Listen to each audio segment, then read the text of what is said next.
Alors, intelligence artificielle ou pas, on va faire un petit aperçu dans cette vidéo du choix qui va être pris dans Holistic Mobility. D'abord, tout petit contexte, c'est difficile d'être passé à côté. L'intelligence artificielle est en train de se surdévelopper.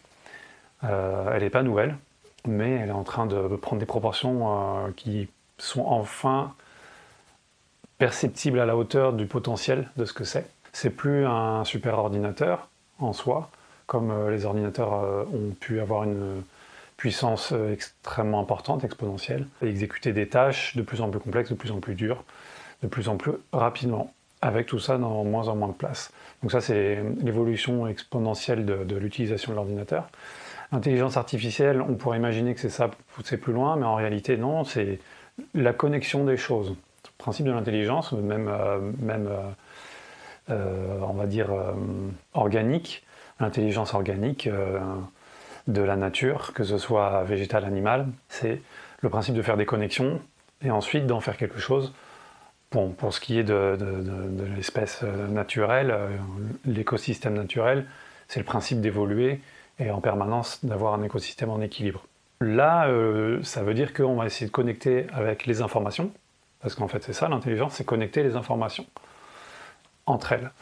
Le fait de la mettre dans une intelligence artificielle, ça va être que l'ordinateur va pouvoir processer lui-même et faire lui-même en fait les connexions à partir de la data, et progressivement aller aussi vers une possibilité d'être un soi, donc une pensée, et donc un jugement. Là, on commence à en arriver plus ou moins à cette question-là. Évidemment, tout ce qu'on voit, c'est pas ce qu'il y a en ce moment. On voit une infime partie de tout ce qu'il y a, c'est des enjeux tellement immenses. Donc évidemment, ça va pas être les médias principaux qui vont nous expliquer où est-ce qu'on en est.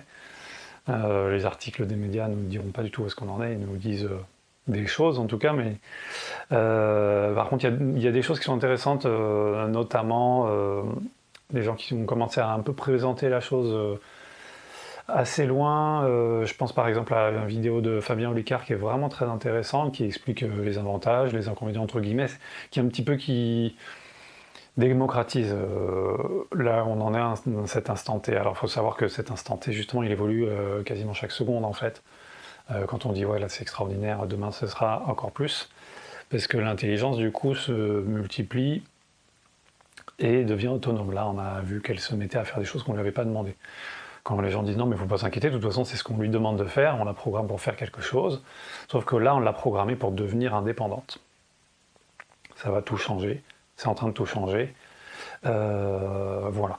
C'est un tout petit peu ma synthèse d'un point de vue par rapport à mes recherches, je me suis énormément basé dessus, mais je ne suis pas au stade de pouvoir vous donner beaucoup plus de tenants et d'aboutissants du point de vue technologique. Et du point de vue des enjeux, je trouve que de toute façon, ça va d'ici demain, ça va encore bouger. Et c'est pas vraiment mon but, c'est pas vraiment l'idée de cette vidéo. L'idée de cette vidéo, c'est pourquoi l'utiliser ou pas. Du coup, dans un premier temps, ce qu'on peut voir, c'est les avantages. Les avantages dans les autres secteurs, ils sont immenses. Dans les autres secteurs que je dis Holistic Mobility, donc l'autonomisation de la forme et de l'énergie de chacun. Ça, c'est le pitch là où il en a en ce moment. Notamment dans la médecine, notamment dans la recherche, notamment dans les connexions, notamment dans beaucoup de choses, et notamment aussi dans le travail exécutif. Le travail exécutif, comme il peut se complexifier, il peut y avoir des retranchements de données qui deviennent non plus un travail uniquement de calcul comme l'ordinateur, donc on le disait avant, le faisait, mais un travail exécutif plus complexe qui demande du coup entre guillemets de la réflexion, donc de la connexion, donc de l'intelligence. Sur ce point de vue-là, c'est immense ce que ça peut faire. Mais pourquoi je commence à en parler là, en tout cas dans cette vidéo, je pense probablement que j'en reparlerai pas avant un moment, sauf si quelqu'un me fait changer d'avis, ce sera quelqu'un, ce sera quelque chose de vivant qui me fera changer d'avis, parce que tout ce qui va être des théories d'anticipation, on sait déjà les possibilités que ça peut devenir. Je referme cette parenthèse. Si quelqu'un me fait changer d'avis pour le point de vue, pour voir l'approche que ça peut faire, comme on dit, il ne faut jamais dire jamais. Mais alors, tout ça pour dire que dans ce domaine-là, vous allez me dire, bah bon, il n'y a pas besoin, là, c'est technologique, il n'y a pas forcément besoin. Oui et non, ça pourrait me servir dans beaucoup de choses, Là où j'ai fait d'ailleurs des tests, parce que c'est pas la peine de parler de choses si on n'a pas un tout petit peu mis le nez dedans, les mains dedans, etc. Évidemment, ça permet pas de se rendre compte totalement tant qu'on n'a pas poussé loin, mais ça permet de se donner une idée, surtout philosophiquement. Donc, en quoi ça pourrait aider Holistic Mobility? En fait, dans beaucoup de choses. Déjà, dans la création de contenu, c'est-à-dire aller plus vite, soit dans le montage, soit dans les idées de création de vidéos, parce que chaque vidéo demande, en fait, ça paraît un petit peu fluide, j'espère, en tout cas de plus en plus, mais ça demande une réflexion, ça demande une création, et en fait, écrire une vidéo, ça permet souvent aussi de faire plus de vidéos plus facilement. Donc des scripts, par exemple, mais dans l'écriture des mails, il n'y a pas énormément de mails, et ça viendra plus, mais par exemple écrire dans les mails. La manière de formuler, création de choses, donc là par exemple les miniatures, on pourrait dire bah, ça c'est que l'exécutif, mais c'est l'exécutif où on va lui dire comment faire, donc comment faire des miniatures, comment faire des bons titres, etc. Pourquoi faire tout ça, non pas pour courir après l'algo de YouTube, mais pour quand même porter connaissance au monde. Donc ça pourrait m'aider là-dessus, la rédaction de vidéos, la création aussi, la rédaction de texte, la rédaction de pas mal de choses, peut-être aussi améliorer la connaissance, optimiser, c'est une sorte de Google puissance 1000, en plus de l'intelligence, mais en soi, la base de données est tout simplement plus pertinente que Google. Donc ça pourrait aider sur beaucoup de choses. J'y ai beaucoup pensé, j'ai beaucoup réfléchi. Je pense que vous avez une idée du résultat. Ce serait une opportunité, comme ça va être une opportunité pour beaucoup de gens. Ça va aussi créer des emplois. On parle des emplois qui vont être détruits, mais ça va aussi en créer. Là, ça pourrait me faciliter la vie d'une certaine manière. Et alors, moi, j'ai choisi de ne pas l'utiliser. Grande surprise. Non pas pour me rendre la tâche plus difficile, comme je peux avoir décelé dans le passé, j'aime beaucoup les challenges. Et ce qui compte, c'est que les choses soient abouties et savoir pourquoi, et comprendre pourquoi, et avoir développé le skills, et voire même le potentiel dans le sport, c'est pareil. On a développé en fait nos cellules qui sont capables de réagir à ça. Musculairement, c'est exactement ce qui se passe. Physiologiquement, c'est exactement ce qui se passe aussi. Dans la régénération des tissus, etc., quand vous faites l'effort, c'est dans la régénération que ça se met en place. Et que ça se fortifie, que ça se consolide, que ça s'adapte pour pouvoir être plus efficace là et les fois suivantes, avec la prise en compte de ce qui va être la blessure, la fatigue, etc. Ça, c'est encore un autre sujet. Donc, encore une fois, là, je parle d'un aspect positif, pourquoi je ne l'utiliserai pas?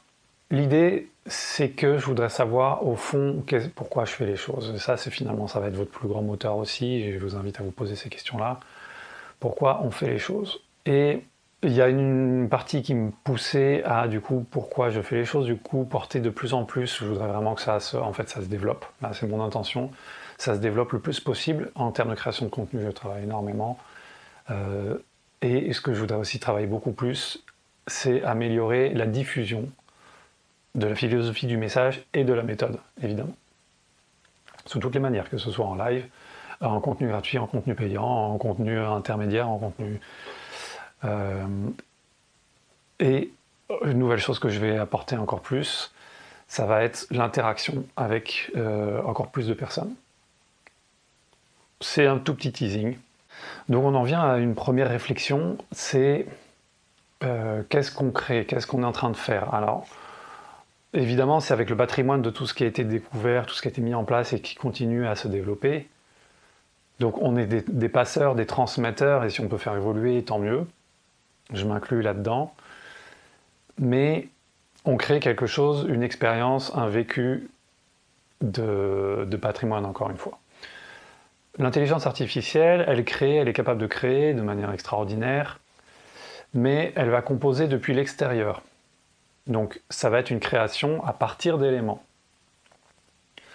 L'humain, dans sa capacité de créer, il peut créer de l'intérieur, de manière organique. Ça vient en plus de parties qui sont beaucoup plus vastes que le cerveau. Beaucoup, beaucoup, beaucoup plus vaste, infiniment plus vaste. Ça va être toutes les connexions de tout ce qu'on va porter comme cellules, comme intuition, comme expérience, comme comme erreur de se rendre compte, tiens, ça c'est une erreur qui m'a fait réaliser ça ou ça ou ça ou ça, ou même les erreurs des autres qui nous font réaliser, ok, j'ai plus besoin de faire celle-là, donc je peux aller plus loin dans la connaissance, l'apprentissage, et aussi ne pas faire des généralités. Ça, c'est extraordinaire, parce que on est tous uniques. Ça, c'est un grand paradoxe que j'aime beaucoup à gérer, mais qui fait partie justement de créer la création d'une méthode. C'est que comment apporter aux gens quelque chose qui va être en soi modélisé, et en même temps qui va prendre en compte l'individualité et le fait d'être unique de chacun. Donc ça, pour moi, je pense que ça peut se faire uniquement par l'organique, par l'humain, et de créer de l'intérieur. C'est comme ça que ça peut continuer à garder son sens. Parce que j'ai trouvé un petit peu une comparaison, c'est un petit peu... Je prends un petit peu l'exemple, finalement, des OGM, les organismes génétiquement modifiés. On a modifié par l'intervention extérieure. Je trouve que c'est un peu le même principe. Si je me mettais à utiliser l'intelligence artificielle dans Holistic Mobility, et dans les projets à venir, j'aurais une sensation d'utiliser des OGM, entre guillemets. C'est-à-dire plus de production, plus de facilité, etc. Mais c'est génétiquement modifié. Là, ce serait numériquement modifié, artificiellement modifié, vu que c'est l'intelligence artificielle. En tout cas, c'est un ordinateur qui, finalement, n'a pas d'âme, à la base. Donc ça, c'est une des premières raisons pourquoi, parmi les premières raisons en tout cas, pourquoi du coup je ne l'utiliserai pas, c'est que j'ai pas envie de voir ça, c'est-à-dire que d'utiliser le principe d'OGM. Ça ne me parle pas du tout, c'est quelque chose qui, je pense, n'est pas en accord en fait avec ces valeurs-là. Donc c'est pas de la résistance, c'est uniquement du choix, de la prise de conscience. Et encore une fois, à l'instant T. Une autre raison, qui est une raison relativement secondaire, mais qui joue quand même, c'est le fait que, avec l'intelligence artificielle, il va y avoir du coup, c'est déjà en train de se faire, une prolifération énorme de contenus, de choses, etc. Notamment des formateurs qui vont probablement plonger dans le bain, on va dire, dans la sirène de pouvoir créer du contenu grâce à l'intelligence artificielle. Donc du coup, en fait, c'est une machine qui crée pour la machine, et ensuite on vend ça, et du coup, on est uniquement, entre guillemets, un intermédiaire. Ça pose un vrai problème pour deux aspects, parce qu'en fait, on va plus savoir si un livre a été écrit par un auteur ou par une intelligence artificielle, et supervisé uniquement par quelques humains, au moins humains. Si on ne peut plus savoir, donc plus tracer ses OGM, par exemple, je pense que ça va poser une grosse problématique de notre choix, et encore une fois de notre liberté. Donc par exemple, c'est pas quelque chose que je choisis. Pour en revenir à cette histoire de prolifération, c'est-à-dire que aujourd'hui, on peut demander, même sans avoir ses compétences et ses connaissances, à l'intelligence artificielle de nous créer quelque chose. Crée-moi une vidéo sur le sujet de machin, je voudrais que ça parle de ça, ça, ça, ça, ça. Fais-moi soit au moins un script en tout cas, ensuite crée-moi une vidéo. On en est aussi au stade là maintenant où on peut faire créer des images. Crée-moi une image, donc à partir de rien. Vraiment, c'est-à-dire qu'on n'est pas en train de modifier, à améliorer les corrections automatiques qu'on voit sur l'iPhone ou les smartphones, ou une correction magique des photos qui est déjà extrêmement avancée, hein, mais là on est à partir de rien, donc la création est possible à partir de rien. Donc cette idée de ne pas pouvoir reconnaître traçabilité de l'OGM, on va dire, voilà, ça c'est une des raisons. Je parlais de prolifération, et ce que je pense aussi, c'est qu'il va y avoir donc une quantité astronomique de contenu. Déjà qu'il y en a énormément, c'est une course immense pour les créateurs de contenu, pour les créateurs tout court. Oui, il y a un grand besoin de consommation de contenu, qui soit intéressant ou pas, ça c'est un autre débat. Mais là, ça va être un peu comme le lierre ou la mousse, ou ces choses qui vont se démultiplier à grandeur, à vitesse grand V. Et vu qu'on ne sait pas dans l'écosystème, la mousse, etc., va être régulée par d'autres choses, etc., et ce qu'on appelle les espèces invasives, en fait, ne le sont pas dans un écosystème qui est totalement autonome, qui n'est pas déréglé par l'humain. Tout s'équilibre. Donc, les espèces invasives n'existent en réalité pas dans cet écosystème qui, à la base, est parfait. Là, comme on est une espèce qui ne fait pas partie de cet écosystème, j'en reparlerai dans d'autres sujets, dans d'autres projets à suivre aussi, petit teasing.